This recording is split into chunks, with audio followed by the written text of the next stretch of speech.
Hello, today we're going to talk about something that is really hard for a lot of us. I'm not going to talk about addiction here. That deserves its own serious path. Serious in the sense of focused, not lacking a sense of humor. Humor is one of the most powerful ways to heal. But I'm going to talk about simple habitual patterns. We all have them, whether it's eating bad food while standing up, or picking our zits, or if you read Reddit, you'll be well aware that many of us deal with masturbating constantly, all day long, every day, and not wanting to. Weight gain, weight loss, weird diet things, habitual patterns of aggression, reacting with frustration, being messy, having a messy desk. Try right now for yourself to think of a couple of habitual patterns you've had with you for 5 years, 10 years, 20 years that you would love to let go of. So from a Buddhist point of view, the way many of us try to let go of our habitual patterns and move past them is willpower. I will not eat bad food for 10 days.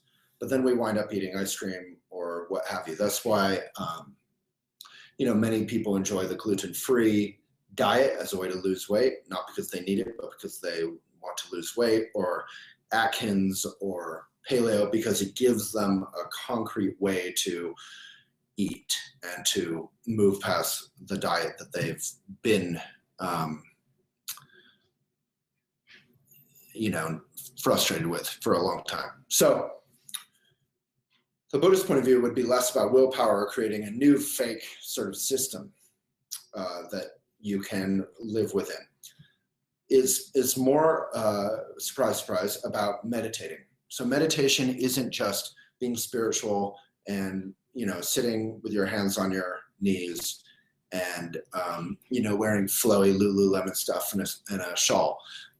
It's really much more about training our mind. All of us, including myself, of course, have had the experience of literally being led by our mind into a whole new adventure or a whole new physical place. Like sometimes I'll be meditating even, which is comical, and without feeling like I'm done meditating, I will suddenly be in another room, like the bathroom, like drinking water and brushing my teeth. And I often meditate when I wake up, and suddenly I'm doing something and puttering around in some room instead of meditating. I'd never even made that decision consciously. So I was literally led there by my mind. So in meditation, we just see what's going on. We acknowledge it without judgment, positive or negative, and we just return our attention, say, to the breath in shamatha meditation. And I have videos on that. If you search meditation in the youtube.com/Waylon H. Lewis channel, you'll find a fair amount of meditation instruction. You could also search meditation instruction. So the way we can move past a habitual pattern, say, of overeating or not eating enough or picking at our zits, again, if it's a serious problem that's affecting our life, our livelihood, our health, please consult professional help. But if it's like all of us, a problem that we can cope with, however badly, however poorly, maybe this is helpful. So instead of just exerting willpower, I will not check my phone constantly 80 times a day. The average American checks their phone something like 115 times a day, a little bit more than we need. So if you figure, you're checking the time, say 20 times a day, and you're checking texts, say 20 times a day, and you're doing some other stuff, maybe we could try and reduce that down to, say, 50 or 60 times a day that you're looking at your phone. But again, you do it without sort of this rigid sense of discipline or that I'm a bad person for doing whatever. So the way that we can do this is, number one, through meditation. Try and meditate 5 minutes in the morning, 5 minutes at night, more if you need it, more if you want it. Do it with a good posture. Watch one of the videos. Place your attention on the breath in and out. If you find yourself distracted by a thought, which you will, just say, thinking silently to yourself, and come back. Bring your attention back to the breath and ride the breath in and out. Dedicate your practice to the benefit of others. And that's the simple, short version. But a concrete way, Buddhists would say post-meditation way, is here's one beautiful thing. So habitual patterns at in their fundamental nature, give us a small view of our lives. We're picking our zits or whatever it is, and we're caught up in our thoughts while we're doing it. And instead of looking at the beautiful clouds and sun coming over the mountains or wherever we are, we're in our little world. Say we're texting and walking instead of looking at the trees and looking at the people. So we get this small view and we get obsessed, and we actually begin to believe our thoughts are solid, which is the opposite of meditation. It's like engaging in habitual patterns is almost unmeditation practice. You're doing the opposite. You're making your thoughts more serious and more solid and smaller and uckier.